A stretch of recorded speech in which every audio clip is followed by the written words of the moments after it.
What I'd like for you to do right now, I want you to think about your dream, because I'm in a room full of dreamers.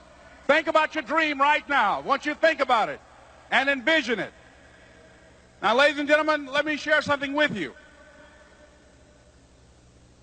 I do not believe that any of us have dreams that were not given to us for the purpose of accomplishing those particular dreams. And I want to share something with you that has changed my life. I started out, as was indicated by Jack. It's very humble beginnings. I don't know what that dream is that you have. I don't care how far-fetched it might appear to be.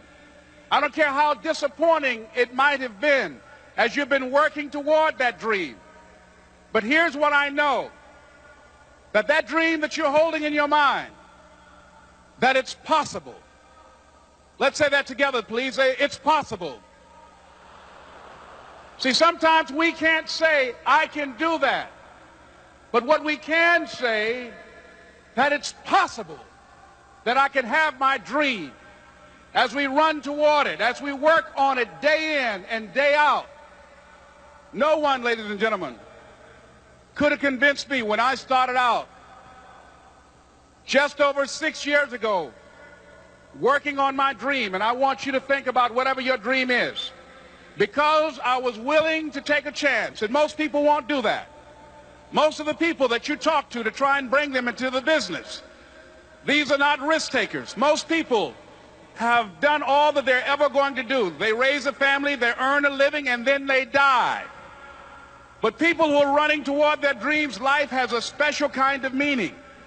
And here's what I will share with you, that in the process of working on your dreams, you are going to incur a lot of disappointment, a lot of failure, a lot of pain, a lot of setbacks, a lot of defeats. But in the process of doing that, you will discover some things about yourself that you don't know right now.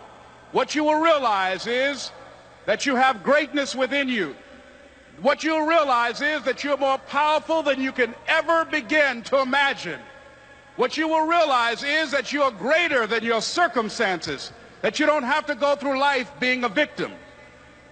As Jack indicated, I was born in Miami, Florida, in an area called Liberty City, in an abandoned building on a hard linoleum floor with my twin brother. We were 6 weeks of age. We were adopted. When I was in 5th grade, I was identified as EMR, labeled educable, mentally retarded, put back from the 5th grade into the 4th grade, and stayed in that category until I got out of high school. I don't have any college training, but I met a high school teacher who one day changed my life. I was waiting on another student, and when he came in, he said to me, young man, go to the board and write what I'm about to tell you. And I said, I can't do that, sir. He said, why not? I said, I'm not one of your students. He said, it doesn't matter, follow my directions now. I said, I can't do that, sir. He said, why not? I said, because I'm educable, mentally retarded.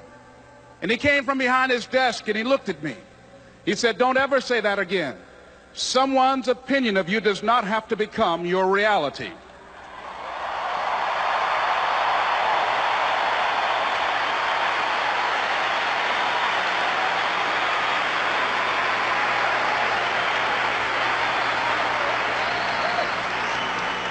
And that man, Mr. Leroy Washington, did something for me. He started planting seeds in my mind that enabled me to begin to dream, as Dexter has been doing for you. And ladies and gentlemen, I started working on my dream. And most people don't work on their dreams. Why?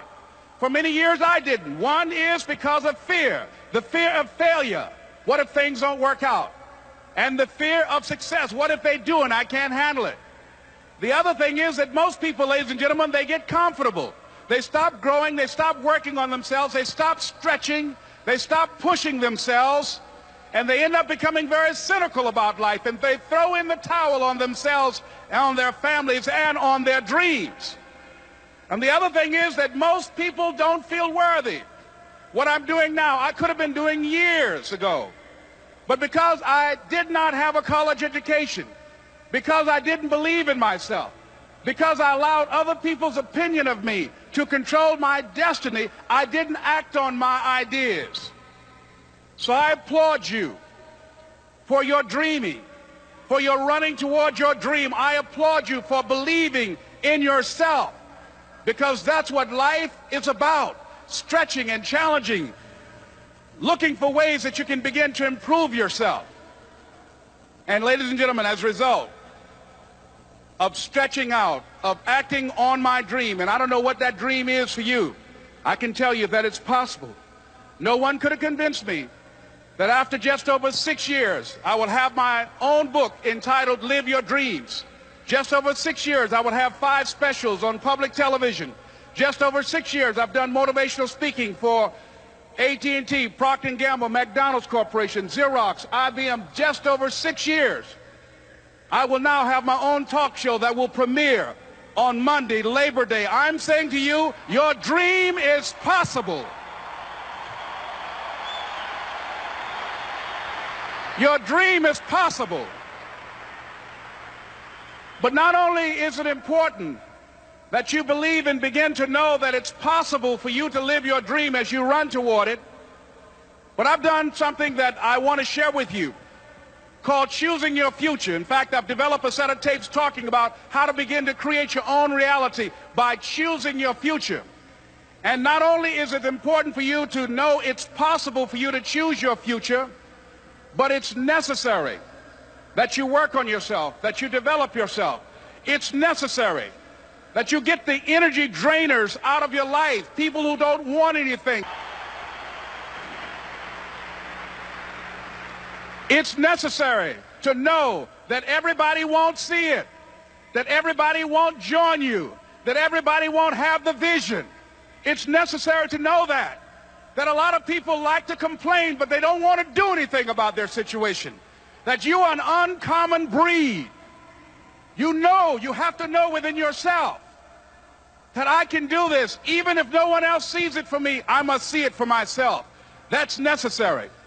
It's also, ladies and gentlemen, necessary that you be creative when you're working on your ideas, that you understand the importance of changing up, of readjusting your strategies. Many times we can have a great idea, but if you're not advancing it in the right way and things don't happen, you become discouraged and think the idea doesn't work. No, that's not true. It's necessary that we become creative. I remember when I was in New York walking down the street, and a guy approached me and said, "Hey, mister, can I shine your shoes?" And I said, "No, I'm in a hurry. I don't have time." I kept walking. Someone else said, "Hey, man, your shoes look clutty. May I shine your shoes?" I said, "No, I don't have time. I'm sorry, I'm busy." And I was walking fast, and many people solicited me for my business. And then finally, a young man stepped in front of me, and he said, "Excuse me." And he started counting, 97, 98, 99, 100. He said, "Sir?" I said, "Yes." He said, "Come here, please." I said, "What is it?" He said, "Today is my birthday. And every year, just to thank God for another year of life, the 100th person who passes my shoe shine stand, I offer them a free shoe shine. Would you give me the honors?" I said, "Why, sure." I got up on the shoe shine stand, George, and I sat there, and he shined my shoes diligently. And when I got down, I looked at them, they were sparkling. And I was walking away, and I said, "Thank you." And I stopped. I said, "Excuse me, but how much do you usually charge?" He said, "Only $2. I said, "I tell you what, today's your birthday. Here's $5. Keep the change." He said, "Thank you." As I was walking away, looking in the opposite direction at other people coming, he started counting again. 97, 98, 99, 100.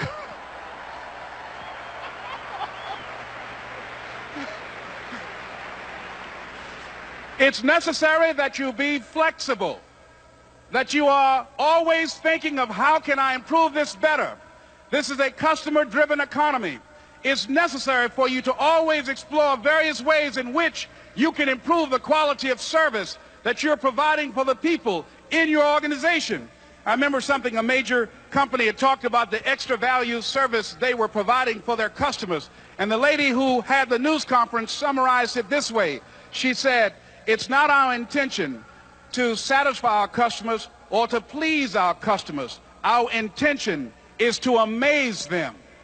It's necessary, if you're going to compete today, that you look for ways to amaze your customers by being one of those individuals that keep your commitments, that keep your word, that's relentless It's necessary as you work with the people that you bring into your organization, that they see that you are a good example of a person to work with because you model integrity and determination and ambition and truth and honesty and the way in which you conduct business. The next step is, that is you. That is you.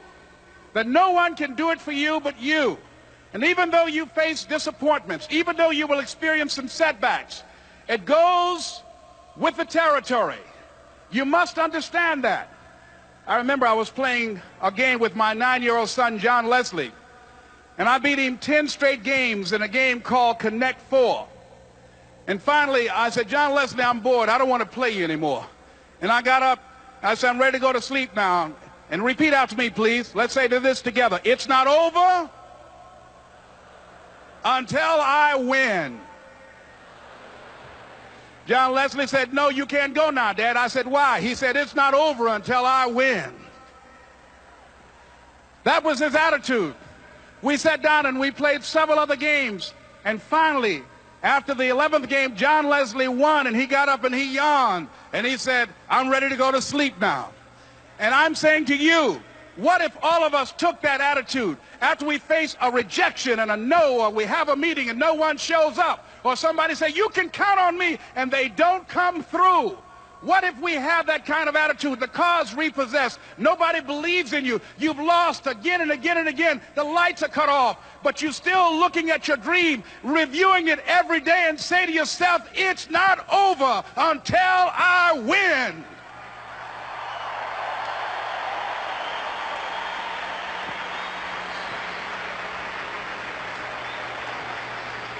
Life will yield to you. Now here's the next step. Repeat after me, please. It's possible. I can live my dream.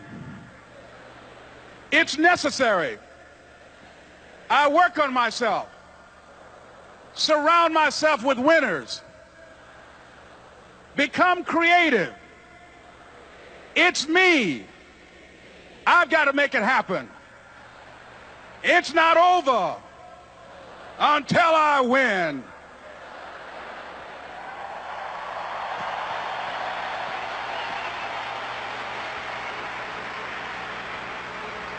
The next thing that's important to know, yes, it's possible that you can choose your future and direct the course of your life as you run toward your dream. It's necessary that you have goals, that you write those goals down, that you plan, that you think constantly of how you can begin to improve what it is that you're doing. If it's your presentations, if it's your recruiting skills, whatever that is, it's also necessary that you look for ways to always find a way to pull it out when everybody else thinks that you are defeated. That you've got to take personal responsibility to know that in order to become successful, you've got to make it your personal business to do it. But the next thing, ladies and gentlemen, I want to share with you that some of you already know that it's hard. It's not easy. It's hard changing your life. It was hard when just over 3 years ago in the Penobscot building in Detroit, Michigan, where I was operating my business, and I fell on some hard times, and I was sleeping in my office. It was hard coming into the lobby, and the security said, excuse me, Mr. Brown, can we see you for a moment? And I said, yes, and I walked up to the counter, and he gave me an envelope. And he said, would you mind reading it here? And I opened the envelope, and the envelope was from management that said, this is an office tower. It's not a hotel. Please do not sleep in your office. And I said, excuse me, sir. I said, I just work long hours in creating my business. I'm an entrepreneur. And right now, things are bad for me. But they're not going to be this way always. And I just asked for the opportunity to continue to operate like I'm doing. I'm not trying to make this my home. And it was hard coming through the lobby. And sometimes they would laugh. There's a guy talking about becoming successful. And look at him. He's bathing in the bathroom upstairs on the 21st floor. He sleeps on the floor. Him and 2 other dreamers up there. Look at him. It was hard, ladies and gentlemen, coming to speak to people. And I was facing financial difficulties in my own life. I was behind on my bills and my dreams, and I'm saying to them, you can live your dream. It was hard, ladies and gentlemen. It was very difficult to pick myself up each day believing that I could do it. There were times that I doubted myself. I said, God, why is this happening to me? I'm just trying to take care of my children and my mother. I'm not trying to steal or rob from anybody.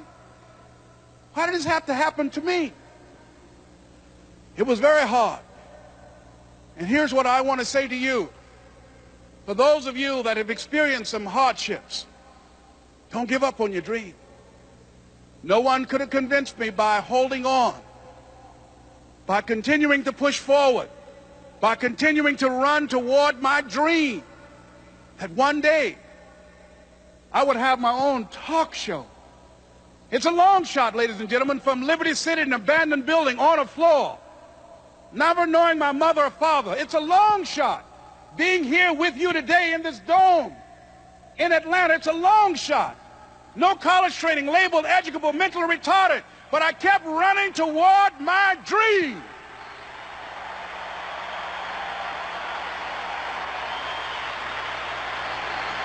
Don't stop.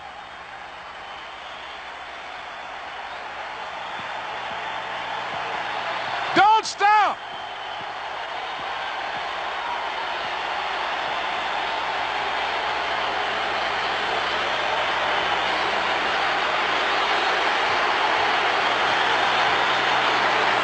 Don't stop running toward your dream.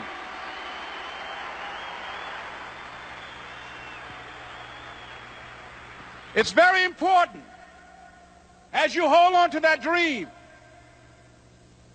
There are moments when you're going to doubt yourself. There are rough times that are going to come, but they have not come to stay. They have come to pass. It's very important for you to know that. Don't say I'm having a bad day. Say I'm having a character building day.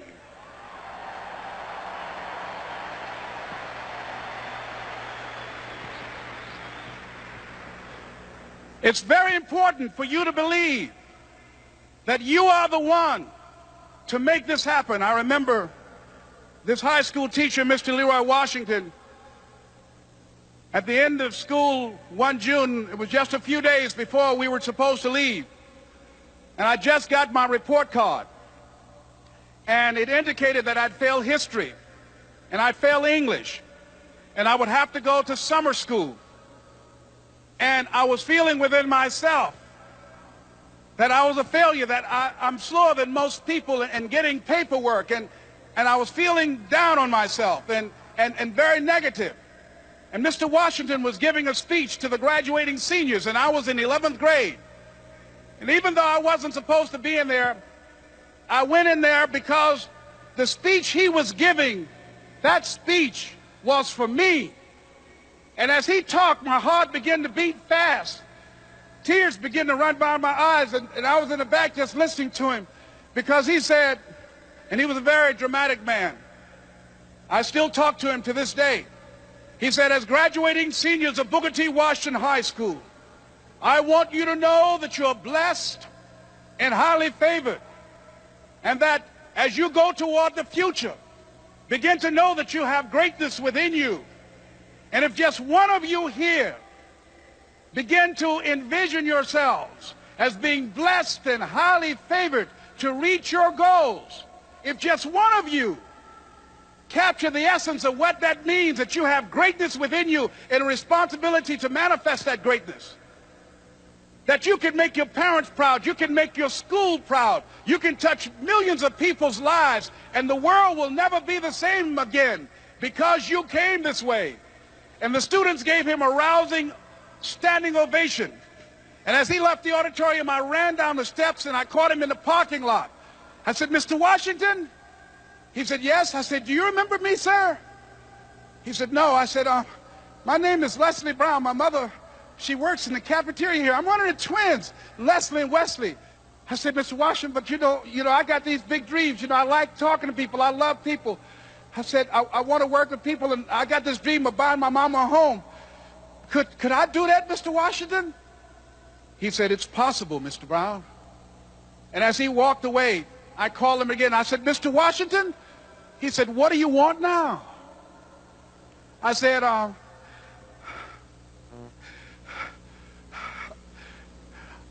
the one, sir.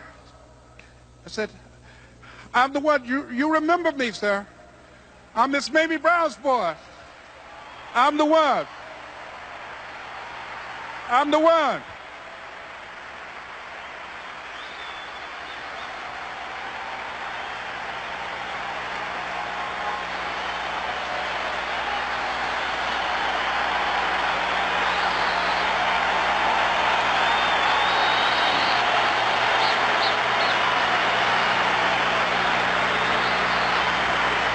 And you must feel that. That's why you're here. Because you are the one. And I remember when PBS first played one of my specials called You Deserve, one Sunday afternoon in Miami, Florida. I had some friends call him to tell him to tune in.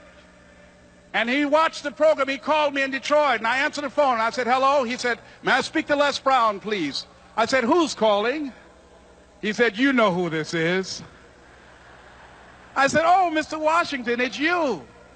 He said, you were the one, weren't you? I said, yes, sir. He said, and you were so crazy. I said, I know, but I'm rich now.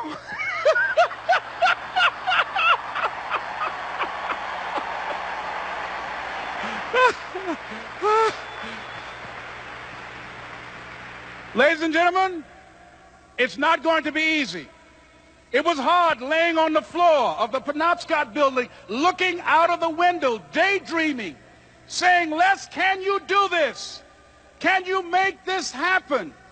I used to listen to tapes day in and day out about See You at the Top, my great friend Zig and Dennis Waitley and different other motivational speakers and Dr. Norman Vincent Peale. And Dexter saying, don't let nobody steal your dream. I used to ask myself, can I do this? And something said within me, you're the one. You're the one. And let me tell you something, ladies and gentlemen. While you're here, and before you go back home to your respective cities and communities, write down at least 5 reasons on why you deserve your dream, on why you won't give up, what's going to make you unstoppable, why you must be unreasonable, because logical, practical thinking says you can't do it today. But if you want to produce unreasonable results in your life, like living your dream and taking charge of your destiny, you've got to be an unreasonable person. You've got to be an uncommon person. So write down the reasons of why you're here. My first major goal was to buy my mother a home. And let me tell you something, ladies and gentlemen. What will reasons do, Les? Nietzsche said, if you know the why for doing, you can endure almost anyhow. What do you mean by that? If you know why you're doing something, when the hard times come, and they're going to come, when the disappointments and the rejections come, and they're going to come by the truckloads, your reasons will be your rod and staff to comfort you, to pick you up. Once again, I got a saying on one of my tapes, if life knocks you down, try and land on your back, because if you can look up, you can get up. Let your reasons get you back up.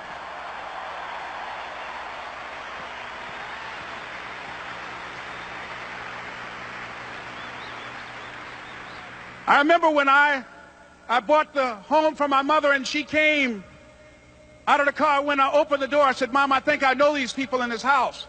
That was my first major goal. And then I couldn't conceal it anymore. I said, Mom, I got this for you. And as she went from room to room, looking at the house and saying, thank you, Jesus. Thank you, Lord. No one ever could have convinced me that this could have happened to me.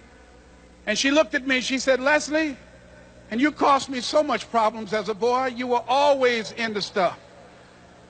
She said, no one could have convinced me that day when I walked in that house and this lady was holding you and your brother. And she said, ma'am, I want you to promise me 2 things. And she said, what is it? She says, 1, promise me that you won't separate them. She said, I want them raised together. I want them to know each other. I got pregnant while my husband was away in the war, and I can't keep them. Promise me that you won't separate them. She said, I promise I won't. I've never had children. I promise I won't separate them. And she said, promise me that you'll never tell them about who I am, because if my husband ever found out, he would kill me. She said, I promise. And she said that she gave them to us, and she kind of cried, and she was walking out the door, and she looked at my adopted mother. She said, remember, don't you separate them. She said, I swear to God, I won't. I won't separate them. I'll keep them together. And she said, as I held y'all in my arms, I never had any children of my own. I didn't know how I was going to do it. But I knew with the help of God, I will do it. And ladies and gentlemen, my mother had a dream of having children and raising us. She didn't know how she was going to do it. You're going to be just like that. And some of you are already there. Well, you don't know how you're going to make this happen, but you just feel within yourself some way, somehow, with the help of God, I'm going to make it happen. Repeat after me, please. No matter how bad it is, or how bad it gets, I'm going to make it. I'm going to make it. Shake somebody's hand on your right and left and say, you got the right stuff.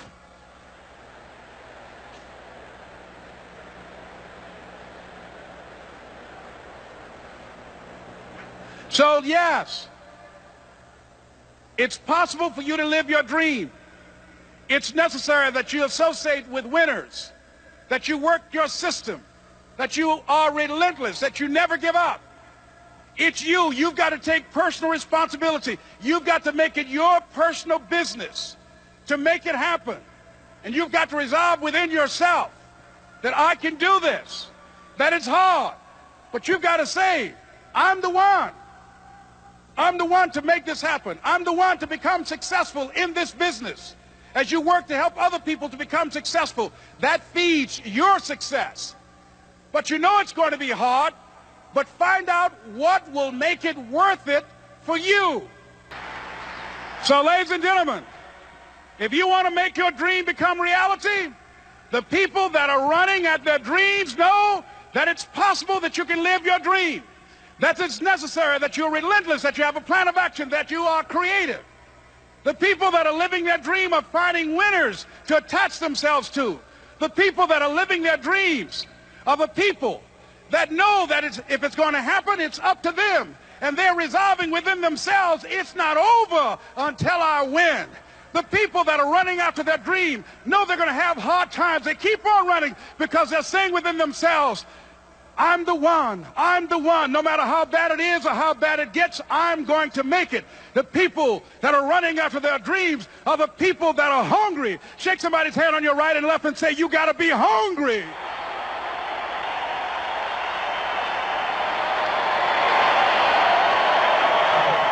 And as you run towards your dream, I want to dedicate this to you that I love very much. I want to thank Dexter and all of you.